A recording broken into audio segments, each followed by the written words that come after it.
Hey, what's up, How's it going, bud? Papa? Happy birthday. You- Thank you, buddy. Did you just hear that right there? You did, hey, because I said so. I listen in on you. Big brother's always watching. Yeah, big brother is watching all the time, indeed. How are you, bud? I'm good considering, Pom.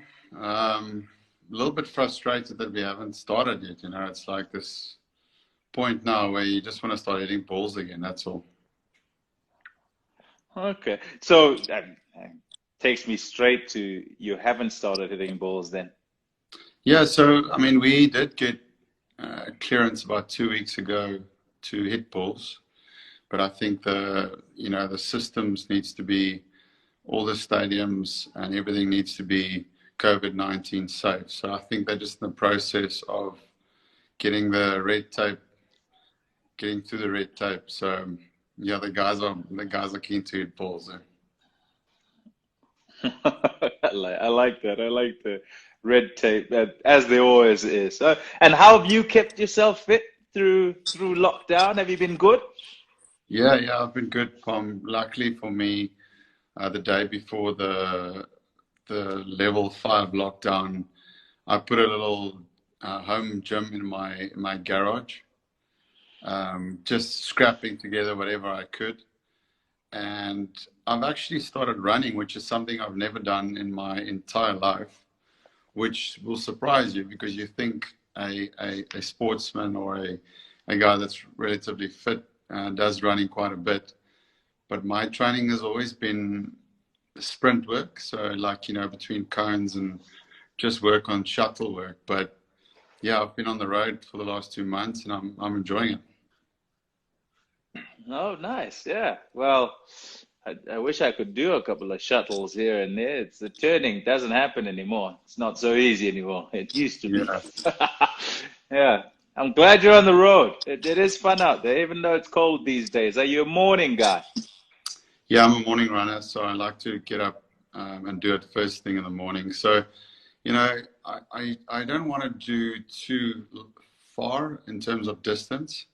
So, between 3 and 10, 3 and 8, like that's my range. So I just trying to get the pace down. That's my focus. So I got my CB the other day for the 5K. So chuffed with that. Tell me. I want to be shocked. Please shock me. Yeah, it was 1957. Ah! Whoa! Yeah. Really? Yeah, and I promise you, Oh. I don't do like, so that would have been, like I said, I do sprint work, but I started very slow in the lockdown because I think because we always play so often that when you get time off, surprisingly, your body is not as strong as you would like it to be. But because we haven't played any cricket, it's had rest. And I slowly built my endurance up for running. So I started off like a proper beginner just to make sure that I don't make the injuries in the body worse. So that the medical team was brilliant. So it was like run for 6 minutes, walk for a minute, run for 7 minutes, walk for a minute. So I built that up over about a month, and then now I'm at the stage where I can go. Oh, wow. Gee whiz. You need to send me your program.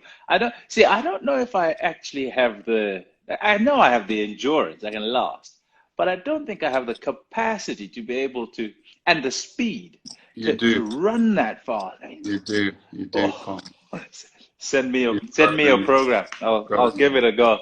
The bones are a bit old, the knees sometimes get quite sore, Yeah, so I yeah, know. I'll give I it a know. go though. That's what I'm saying. Don't We'll go give it long a go. distance. Just focus on your little 5K runs.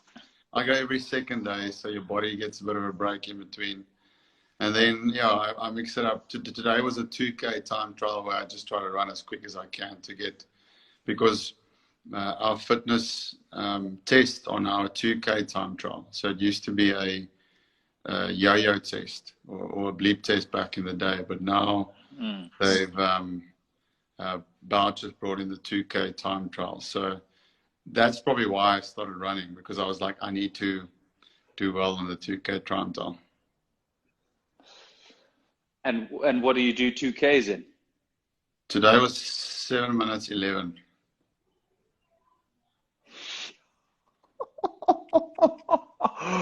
Oh wow, that's brilliant. I'm fascinated. Right. Okay. Okay. Yeah. I have a target then. I have a target for like a You know 5K. what helped I'm me gonna is try for and the make first sure. time I got a running watch. So it's like it just challenged you all the time. There we go. So Mm, just that's mm, our best competition is ourselves. Eh? There we go, Pom. mm, true. 20 minutes. I gotta be in under 20 minutes for 5Ks. Yes, I mean Okay. I Give did myself about. here's the story. I did one and I gave my best like a little bit back and I came in at I think it was 22 minutes 30 or something. And I sent our trainer a message and I said, listen, this is my time. And he was like, wow, that's really good. So I said, is it a realistic goal to try and get under 20 minutes? Like by the time we start playing cricket? Because I hear everyone talk about, 5Ks under 20 minutes. So he was like, nah, it's unrealistic. Um, yeah, it's not good. Maybe towards the end of the year. So I was like, what? Don't. If you say to me, "Don, you're not going to do it," then it's like my head starts switching on. Yeah, well, all right. You've inspired me right at the beginning, so I'm going to go for that. I want to take you back to the leagues in Lancashire. Tell me when I say that, it must seem like a long time ago, but it must also hold a special place in your heart because it makes for a journey. And I know that's not the beginning of the journey, but it makes for such a good journey to kind of where you are now. Yeah, I mean, I started off playing straight after school, doing. I think it was 3 or 4 years in a row where I just went overseas to play club cricket. As a lot of South Africans did back then and still today. You just go and play for a small club in a county somewhere and just get away from home, get out of your comfort zone a little bit, wash the dishes, do the ironing, all of that make you become a man. And then, yeah, after my third year at one of the clubs in the Knots leagues, they asked me to play for Knots second team, and I got the biggest purple patch of my life. I scored 300s in a 204 games, and they were like, "This guy can play. We need to sign him up." So they try to get me to play there, and then at that stage they wanted me to qualify to play for England, which you spend the days in England every year to get to, so that they don't pay penalties on you as a club. So it was tough for me then, Pom, because I was earning back then. I was earning 40 45,000 rand in a year as my salary, and the contract was 40,000 pounds. So put yourself in my shoes as a young boy, you know, like gas is Yeah. king. So it was tough because I was like, sure, this is, it's your career, you have to. But deep down, my heart was like I just couldn't say no to my dream so quickly. You're still 20, 22, 21, 22. Yeah, I think I was. So you've gone through all the ranks playing for South Africa or all the levels. So I was just that I couldn't let that go, and then said no to them. And a year later, Lancashire came and they said, "Listen, we've heard about your story there, but we just want you to come over and play. You can still go back and play for the Titans. If they want you back, you can go back." So I was like, wow, this is amazing. I mean, it's an opportunity to learn your professional trade in a different country, which was big for me back then. Red ball cricket in England with a Duke for the first time, coming from Pretoria where the ball doesn't move at all, going to the Lancashire where it's like raining and overcast. where Jimmy Anderson is born. You know, that will tell you the story. Mm. Yeah, yeah, I'm sure that was a particular eye opener. And if I take it that you've already said don't want to let go of the dream, right? Did you always see yourself as playing for South Africa? I did. I mean, I was one of the kids that I remember one of our coaches back in the day, you know, typical 15 guys sitting in a room, 20 guys sitting in a room, 20 kids, and the teacher or the coach asks, who here wants to play for South Africa? And all 20 put their hands up. And he's like, I can tell you now that that's not going to happen. Maybe one, but probably none of you will play for South Africa. And at that stage, it was myself and AB sitting in the same room. So we proved that's wrong. Yeah, well done. Yeah, and in some style you did too. Okay, maybe you can take us back actually to school. And I know you both are kind of outwardly proud of your school, as are the other guys who went there, who've become big stars. Yeah, I mean, my decision to go to that school was purely based on the fact that they played cricket for 3/4 of the year. So, you know, the schools that my other friends went to, cricket would play 1/4 of the season, maybe two of the year. So I just wanted to play cricket as much as possible. So you can, I was always much better at cricket than any other sport. So I went there, and being in a boys' school, yeah, you fall in love with that because you're just around boys and mates all the time, and all you do is you just play sport all the time. So I wanted to go to hostel because I didn't want to go home like at 2 o'clock and go home and be in my house. You know, I wanted to be up on the cricket nets or the rugby field. So that was good for me, obviously. You know, it kept me busy, it kept me active. And still today, I'm still the same guy that, like, I don't stop. I'm busy all the time. I'm playing games. Any ball, I'm figuring out a game to play. So the lockdown was interesting. I was playing Can games imagine. in the house all the time.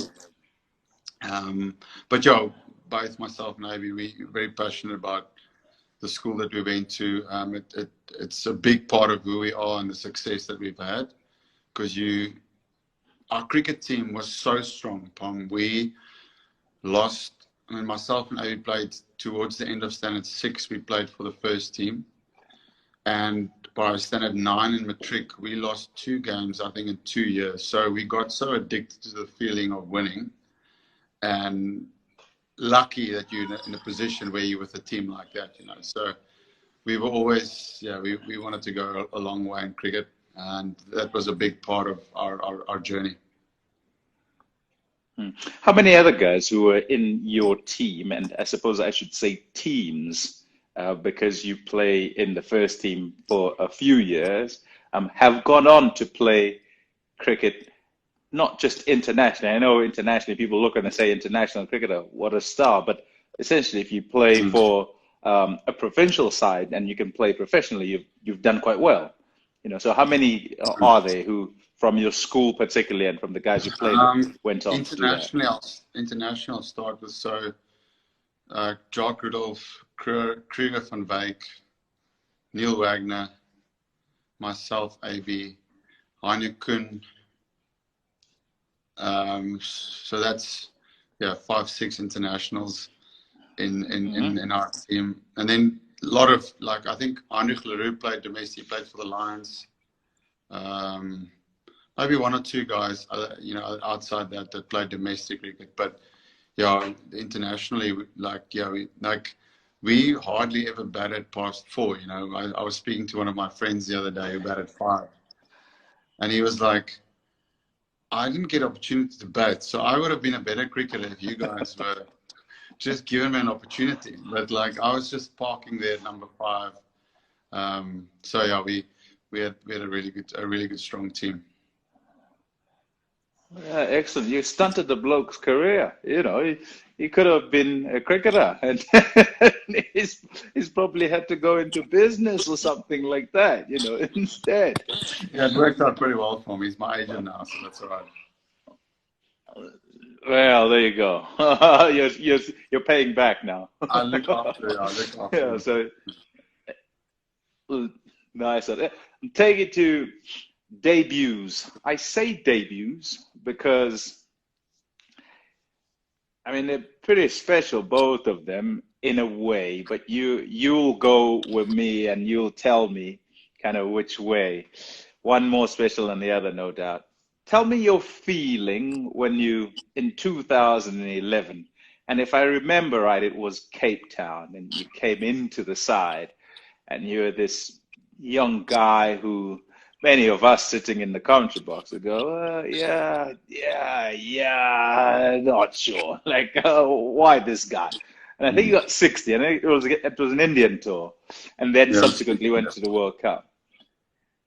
And then there's the other, you know, debut, which is just for me is the pinnacle of Mm. Faf du Plessis, but it can't really because it's the start, you know, because that's where it begins. You're a junior player, you're in because of injury, you kind of still have to prove yourself. So tell me feeling going into the one day game and feeling going into that test match at Adelaide. Sure. So I wasn't really young. I mean, you do describe me as this youngster coming in, but I was 26 when I made my debut That's young. for Africa against. Yeah, it's young, and I was I was very nervous because I knew I was gonna get a chance to prove myself for the World Cup. So obviously it was my debut, but it was also the last tour before they picked the team. And I didn't play the first two one-day games, so I got an opportunity the third. So I was like, you're gonna have to nail this down. So fortunately for me, I got runs, but I remember that game. I cramped on about 30 because the emotion, like really early on, and by the time I got to 50, my hands and arms were cramping so bad because your heartbeat basically doesn't stop for the whole time of your whole innings. So, yeah, I thought I did enough in that game, and I obviously did. And basically, a day or two later, they announced the World Cup squad, and I took, someone else's position, which is a very close friend of mine now, but it was David Miller at the time, and he played for South Africa for a lot of games before me. So you feel like it's difficult because you feel bad, but you're also obviously happy that you cracked the nod because he started really young. I think he made his debut when he was 20. Um, yeah. Mm. So and then the Test debut, yeah, as you say, it's one of my most cherished memories that I do have about playing for South Africa. And I think the obviously the debut, but also like the start of this story of me and Australia almost, like that was the beginning of what would be like there's a lot that happened over the years, good performances, like almost the villain in the story in some instances. So yeah, but that day was really special. I've never batted that long in my entire life. I think I actually looked it up. The longest I batted before that day was like 180 or something balls. So I more than almost tripled the amount of balls that I ever batted for. But you'd go to 1,000 balls if you can when you make your debut for South Africa against Australia. Tell me, you got 78 in the first innings. Yeah. Um, and having got it, was it you who fell down the stairs? It was, with your spikes as you walked Yeah. out, actually. Again, Yeah. probably nerves and all that. Did you feel you'd missed out? Like you get to 78 and it's a track where your opposition are getting 600 and whatever, and you get to 78 and you get out and you think, tell me, between the two innings, what went on in Faf du Plessis' head? Yeah. So first of all, it was the feeling that you go, I belong. Like I convinced myself that I belong, because I was always a better white ball player than a red ball player, like even before that. So the natural questions that you ask yourself, am I good enough for Test cricket? That was just, yeah, you are, you belong here. So I think confidence from that was massive, but very upset that I couldn't get 100. Like I thought, I missed out on it. You're not getting another opportunity. 100 on debut, it's so special. And I was batting with the tail, so I actually threw my wicket away a little bit because I was trying to score runs. But yeah, I obviously got another crack at it in the second innings. And would that go as the best innings in Test match cricket for Faf du Plessis? Let me phrase it another way. If I asked you to tell me which would you call your best innings, which would you pick? I would say most probably the 100 I scored in the pink ball test against Australia in Adelaide, because of everything that went on before that game. So the pressure that was on me, I was in a position where mentally I was getting it from all angles, and I needed to find a way to score some runs in a massive match with 50,000 people booing me when I walk out to bat. And obviously, pink ball test is a little bit, the ball does a bit more. So I would say that one would be my best. But certainly from a memory point of view, that debut test was probably, top three. Yeah, ups and downs. Tell me about ups and downs as a batsman. And I know this is difficult for you to separate because there's the captaincy part, and maybe it sticks out more. But are you able to say, as a batsman, just going through some days you'll get runs, some days you'll not. Yeah, you've taken me to the top, take me down to the bottom as well. Yeah, that's a good question, because that's something you learn through experience and time in the game, that the better you can deal with your lows, the better it will be for you in the long run. The term is, deal with your highs and your lows in exactly the same matter. That consistency helps you get through the bad times. Sorry. And for me, batting, you fail a lot. So the guys who stay in international cricket for longer are guys that are just better at dealing with failure. Obviously there's the greats of the game would probably fall in their own category where they don't fail as much as the rest of us. But the rest of us, it's about growing from every time you fail, becoming a little bit mentally stronger, that it was a bad day at the office, but you're gonna look at it the same as a good day at the office. And I think, someone like Hashim Amla was a good a visual example for me. He's obviously an extremely wise guy from a mental point of view, but yeah, whether he scores 300 or 2 ducks in a row, there's a consistency about him. So I picked up on that pretty early on, and yeah, I think being mentally strong is a big part of being at the top level for as long as you can.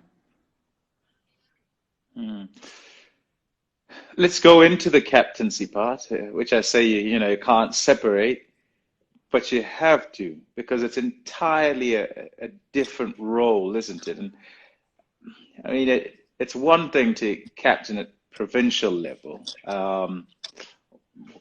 club level, to captain any team, but it's entirely something else to captain as an international captain, test match captain particularly. And these days, actually, I don't know if there's too much difference. I think there's the job, whether you're doing one day, 2020, or test match captains, as long as it's international, the pressures are the same. Let me in a little bit on the toughest times. Yeah, so captaincy for me, Pom, has always been my like driving force, you know, as a person, as if you go into me as Faf du Plessis, the person, what makes me tick. I've always wanted to grow as a captain or be a captain or improve as a captain or be a leader almost much bigger than a player. You know, I've always thought of myself as a decent player, but I wanted to be like a great captain. You know, that's just my driving force. So that's what made me get up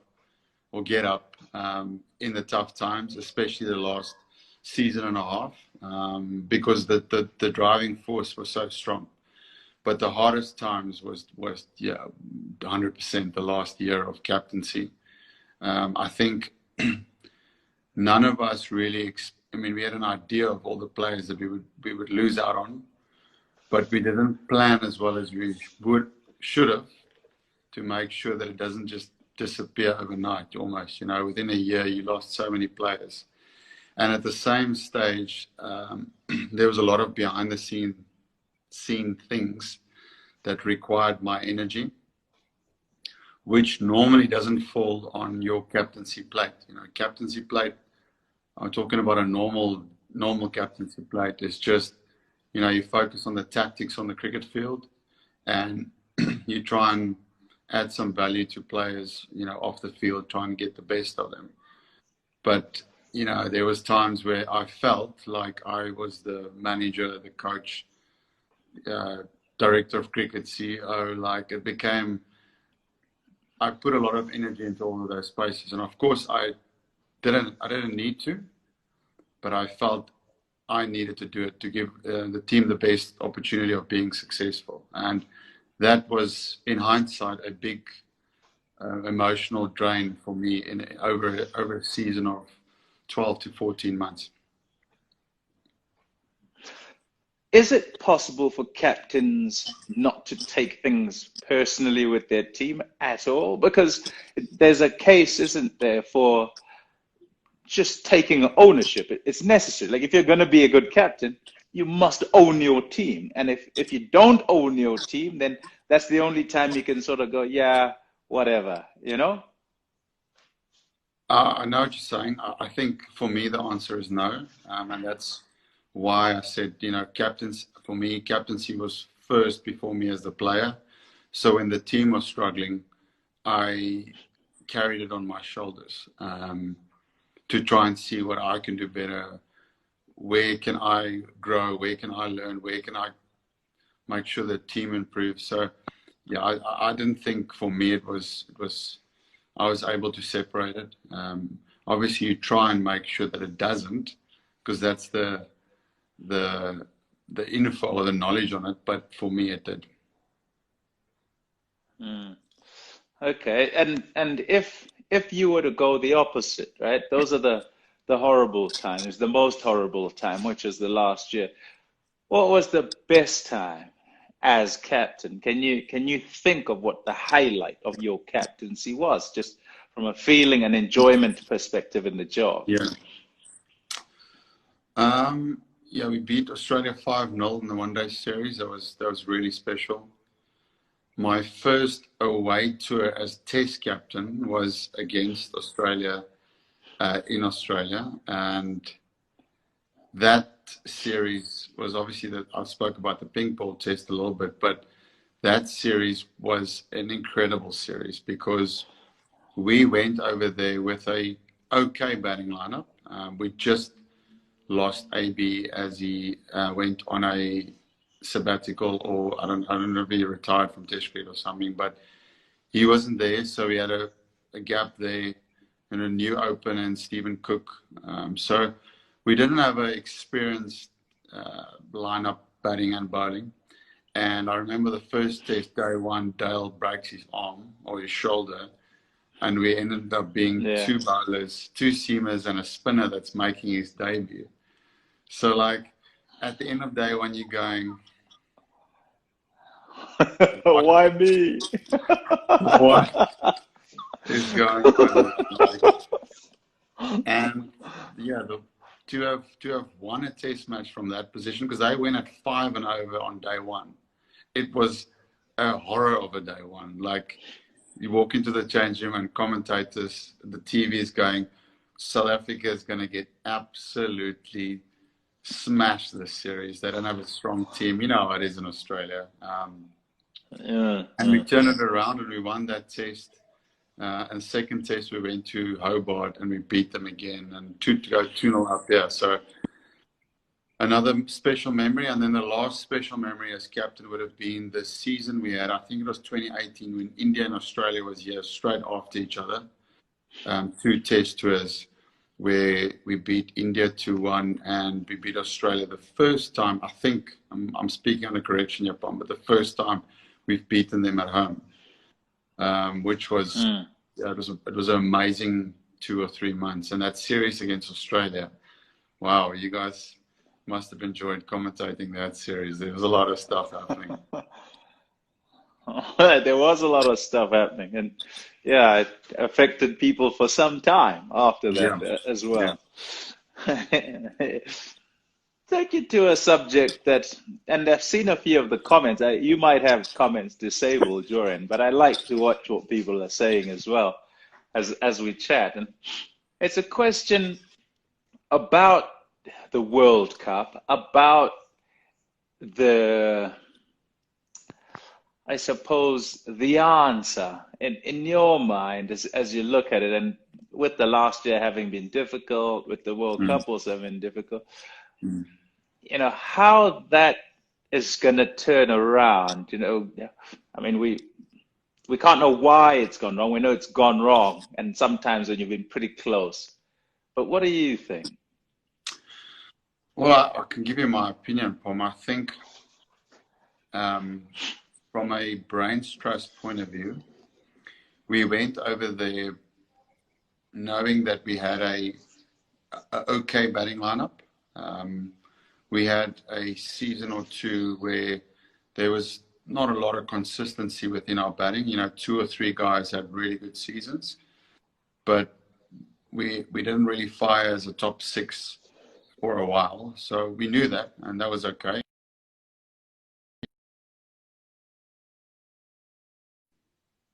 That we had an amazing bowling attack. So we thought, if we're going to win this World Cup, it will be because of our bowlers.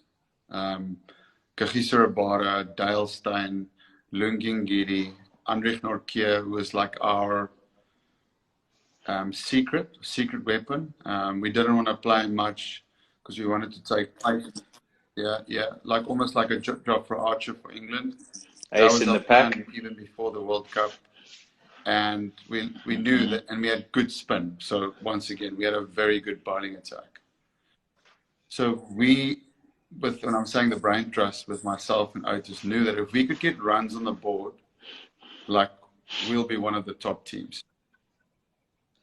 But then what unfolded was Dale got injured in the IPL and he didn't play a game in the World Cup. Lungi got injured in the first game of the World Cup and came back, but was never, like, there was so much pressure on him to get him back that he was never back at the Lungi that bowled in that season, because he was special for us that season. And Andrich got injured before the World Cup. He didn't make it to the World Cup. So we had Kagiso, who was obviously KG as a star, but KG came off a season of bowling a lot of overs. And the idea was so he got injured in the Also IPL, got injured in the IPL, didn't he? Our strengths that we thought would make us one of the top 4 teams disappeared within the first week of the World Cup. And then we played, obviously, guys that are very good cricketers, but you've gone from your strength to just, okay, you're just a normal team now. And you add that with a batting lineup that wasn't consistent. So it's not like we were hoping that we would perform as a batting unit, but we knew that consistency was lacking throughout the season. So, and then we didn't get the runs either that we wanted. So for me, when looking back on it, I can I can see it as being obvious the why. You know, unlucky the fact that we've had so many injuries. Probably, if you take a Stark or a Bumrah or an Archer, even for that, if you take one of those bowlers out of any team, it makes a big difference. And the fact that we lost three makes a huge difference. So, yeah, it's unfortunate for us, and that's the way sport works.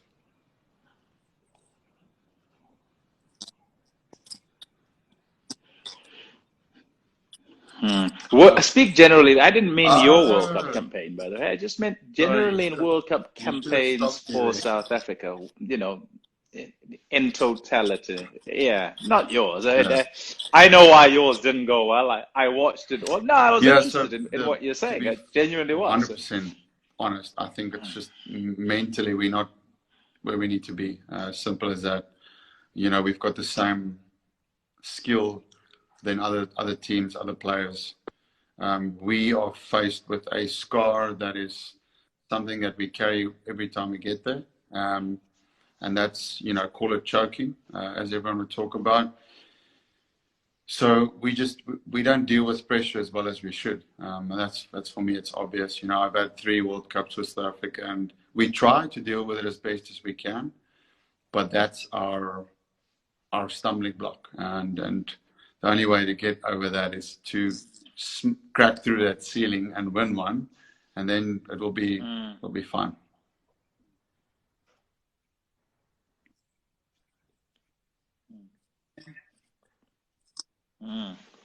Yeah, that man, that team. By team I mean the guys who are the brains trust, who will be able to What do you think? kind of shepherd whoever it is to actually do that. Yeah, they'll be worth a lot to South Africa. I think it is a mental thing. I don't speak from experience, having never won a World Cup, but I think just in watching the evolution of South African sides, um, there is a bravado and a swagger that exists prior to the pressure. And then there is almost a building up of the pressure within the side when it's going to come. And you see it. You know when you watch guys walk into bat, you can look in their eyes and you can see whether they're there or they're kind of not there. And I think with the South African sides we've seen as we've gone along, it's been very much that unbelievable players, but then that little bit of doubt, which isn't about their talents, but it's about the situation and what's happened to those that have gone before. And it rocks them. And I'm talking about the best in the business here, because when you speak about South African players, you can list them, whether it's bowling, batting, fielding, whatever you like, and they'll match up against absolutely everyone. But to take the guys of yesteryear who just swallowed up pressure and acted like it didn't exist and faced it head on, Australia, you saw them change when it came to pressure situations and stand up to it. India now, pressure situations, certainly in the last little while, they've got these players who just stand up to it and they can go through it, almost do it when the pressure's on is when they do it, you know? So yeah, I genuinely think that is the story. How you get through that, I don't know. I think it's a case of trying to simulate as much as you can those pressure scenarios. And when I say simulate, I mean build up absolutely everything within the change room to say this is a pressure, you're under it now, even in a 3-match bilateral series, so that everyone is under it all the time. So when it does come, they can't build it up anymore. And I don't know if that's possible, because the situation is the situation. You can't make it a situation when it's not there. The World Cup is the World Cup, because so, we actually so had it is a tough one. Thinking, 6 to 12 months before the World Cup, where we were like, statistically, we are an amazing team when it comes to playing one team all the time. So if you give us Australia or India or whatever, over 5 games, we're very good. because it's almost that case of if you do make a mistake, you will get another chance. So we were like, the Brains Trust, we're like, how can we emulate a World Cup scenario? It's exactly what you're saying. So we're like, can we play tri-series, or I don't know what you call a series where 4 or 5 teams is, but just so you learn the skill of playing one game against a team, and you have to be on it. But obviously from a FTP point of view, like we can't change the scheduling, but maybe a time like where we are in now would, because the scheduling is so far behind, they might go, listen, for the next 2 years we're going to play more triangulars. Maybe that's a good start for us to become a little bit more better at one-off games against different teams, because when we've got time to plan and learn from mistakes and, like, you know, check out a bowler, we're statistically we're an amazing team, but tri-series statistically we're a bad team. So that's even taking the World Cup out of it, you know. So there is something there that we can, is a start.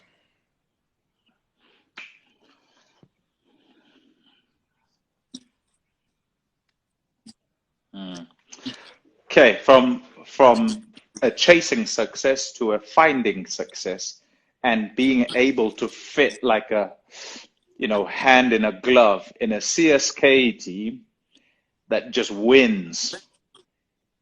Tell me about that. We watched this Chennai Super King side, and sometimes we even say, well, they're not quite on it in terms of, you know, the talents that they have within the side. We match them up against others and say they shouldn't win, but they do. Touched on it a little bit, just but that's keep doing. the opposite Why? of what we are like in World Cups.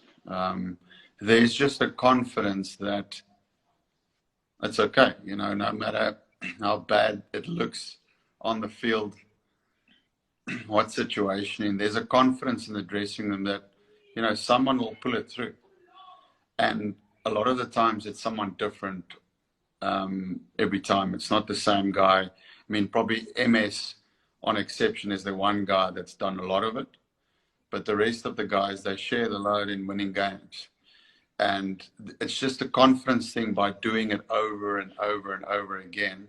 So by the time you get to that situation, you're a lot more relaxed. Whereas obviously if you talk about a South African perspective, in a World Cup, we haven't done it. So when you get to that 50-50 situation in the game where, you know, the game's a little bit on the line, majority of the time it just slides to the opposition, you know, where you make a mistake here or the opposition takes the advantage in the game. So with Chennai, my experience there is just, yeah, a really calm dressing room, good captain, good coach, and a lot of experience in the side. You know, I know that, like, I think last year or the year before, we got called the Granddad 11 or something like that, because it was all older guys in the team, but it's experience, you know. So there's a lot of thinking cricketers in that dressing room, and there's a lot of captains as well. If you look at CSK over the seasons they've had, there's always been, you know, minimum 3 international captains within a team. So it just that's, you know, smart thinking cricketers, composure, relaxed, all of those things put together. I always remember, you're a Man United supporter, aren't you? Yeah. So think of the great Man United team. How many times did they score goals in the 90th minute or 92nd minute? Like, they would be behind, but they just find a way to, and then you'll sit in the game like, how did these guys just beat us? It's like that. It's just, I think it's just the confidence that comes with winning. Yeah.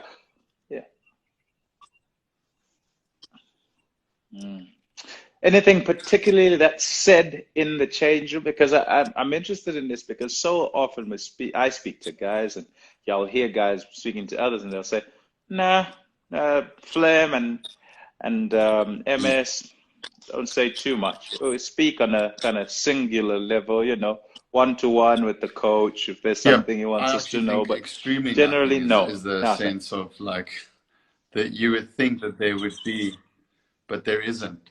There's there's, yeah, MS is, there's nothing, you know, it's just a case of he leads by an example. The Indian players are so inspired by being around him that their game just gets lifted to another level. So that's one obvious thing for me that he does really well, especially with the Indian players. And then, yeah, Flem from a coach point of view, super chilled, does most of his coaching one-on-one in the build-up to a game where it's like a little bit of conversations where you think you can improve. But team chats, batting meetings, bowlers meetings, like nada. Nada. Yeah, okay. Um, take you aside from cricket for a little bit. What do you say if I say, who is Faf du Plessis? As I What mentioned, is Faf du Plessis my about? big thing is like leadership. Like that's I've got a passion for it. So, and that evolves with what you do at any stage in your career. So, obviously, if cricket is my situation, then I want to be the best leader that I can be. So, which was the last five or so years. Right now, you know, I can't do any cricket, so I look for other avenues to try and do that. You know, so and that's standing up as a sportsman and using my platform and my voice to do some good, help out people. So yeah, I think to the core, I try and be a leader wherever I can go, Pom. But yeah, I'm a guy that's driven by values and my beliefs. So that's my moral compass. When I put my head down and at night on my pillow, if I've checked my values, then I'm a happy man.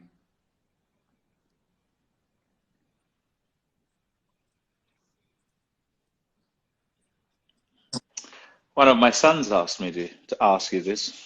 Where do you see yourself and That's what an do you see unbelievably yourself good doing question. in You must tell 10 your years' son he time? must become a commentator because he's got some good questions.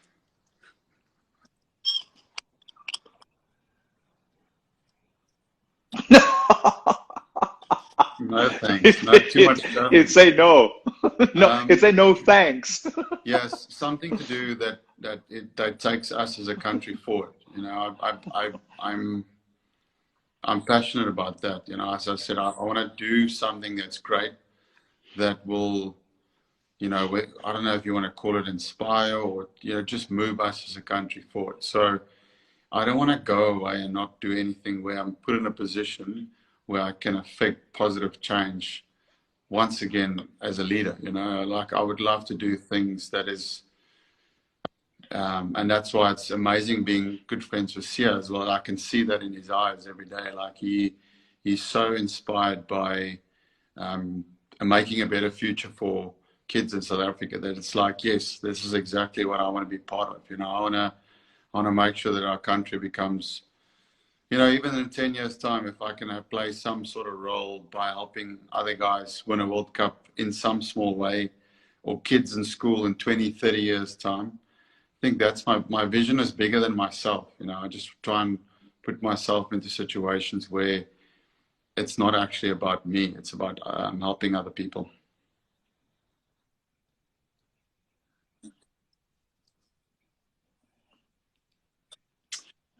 Yourself Yeah, and Imari have I mean, started a foundation. Tell me as a about lot of that. people in lockdown would have started with uh, it being a tough time, you know, a real tough time for all of us. Like, you know, anxiety.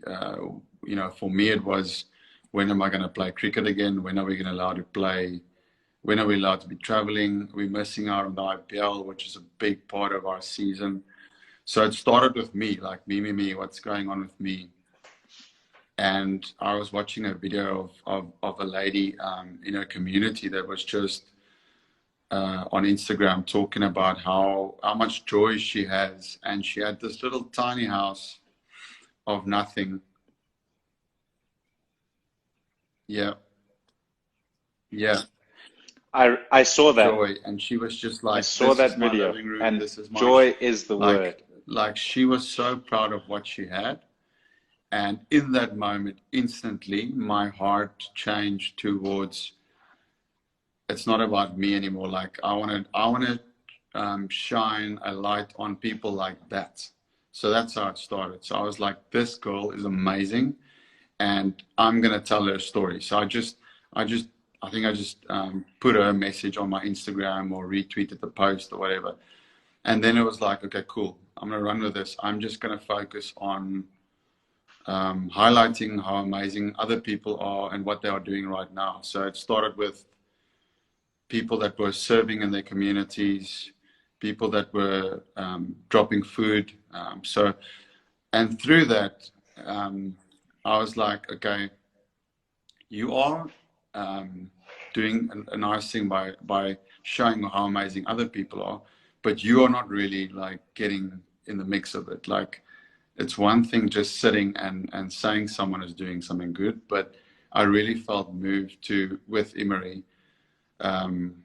like we need to do it ourselves, and we need to get stuck in here. And because that's something I've always done. Like, you feel a little bit sorry, but you don't really step into it. You don't do something about it. So it wasn't an option for me just to donate. I wanted to get into the action. And Emery is pregnant, so for her to travel outside of the house was obviously not an option, and still number two, yeah. 8 weeks to go. And so for her, and today it's not an option, it's a safety precaution, obviously. And to an extent to myself as well, you know, going out, there's a danger element, but I am taking some serious safety precautions. But then it got to a point where I was like, how can I do this? And then someone messaged me on Instagram saying, I saw your post, and he sent me videos of his community where they were trying to feed people, but they didn't have enough food.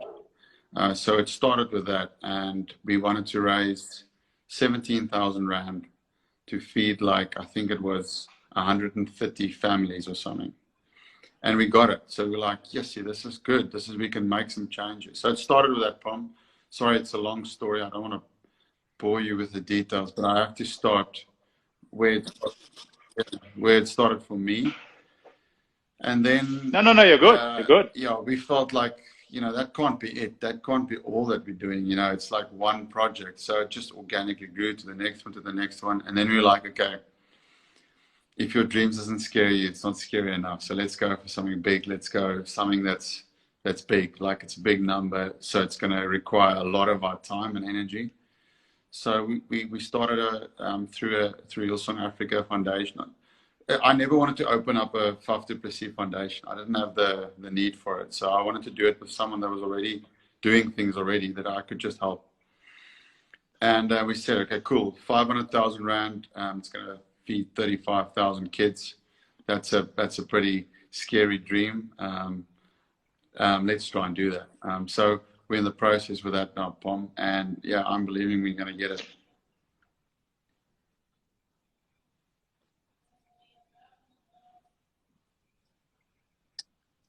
Okay. Brilliant. All right. Well, more power to you. And may there be more scary dreams. Yeah, I really hope that. I really hope you keep going at it. Motorbikes, business, modeling, other things you do? Derek Zoolander. Anything?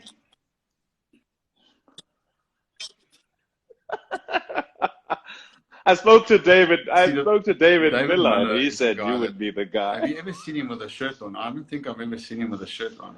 Like, it's ridiculous. Like, we have a Zoom call and Dave's sitting there without a shirt. We're like, Dave, put a shirt on. Yeah, so I mean, lots of interest outside of cricket. Obviously, we've got the wine business.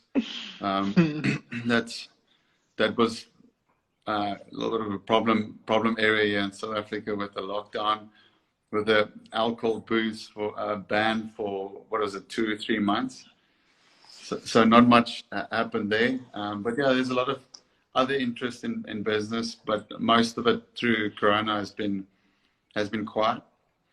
Hobbies, surfing. I live quite close by to the sea, so myself and Dale, we see each other quite often in the water, just surfing. Similar with motorcycles. I think the reason why they're very similar that you get away from something, you know. So you totally in the present of what you're doing. So surfing, you have to concentrate on trying to get a wave, otherwise you're going to do nothing. And on a motorcycle, if you're drifting, you're going to go straight into a pole or something. So it's just being present in whatever you're doing. Like I said, I started running, and I just got a mountain bike. So that would be my next hobby. So I don't know, it's too much hobbies because it takes time. That's why I purposely stay away from golf, because golf takes the whole day. Like, it's a hobby that takes you 9 till 5. And I want to do like a lot of different hobbies in that time.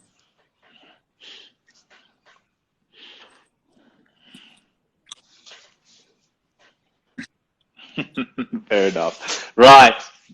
To finish off, I'm going to ask just a couple of questions. Hero, and you've got to answer quickly, by the way, because we're running out of Cricketer, time. So, I wanted to be like hero George when you Rose, grew just up. the way that he played the game. And when I got a little bit older, like Callis and those guys became heroes.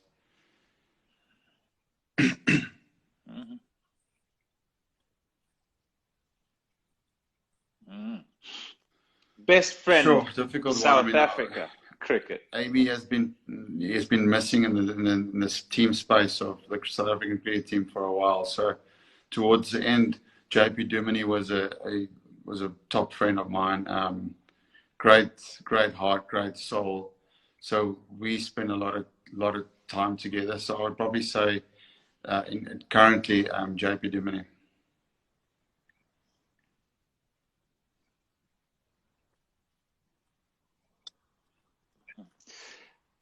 Best friend outside of South Africa, cricket-wise.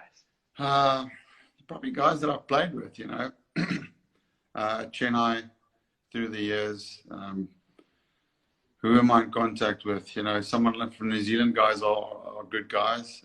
So played with Matt Henry, played with Lockie Ferguson, played England, played with Sam Billings, Mike Hussey, Brendan McCullum. So it's all cricket friendships that we stay in touch. But I mean, if would you call it a best friend? It's probably a friend. You know, it's not someone that we speak every day. So yeah, it's probably cricket friendships.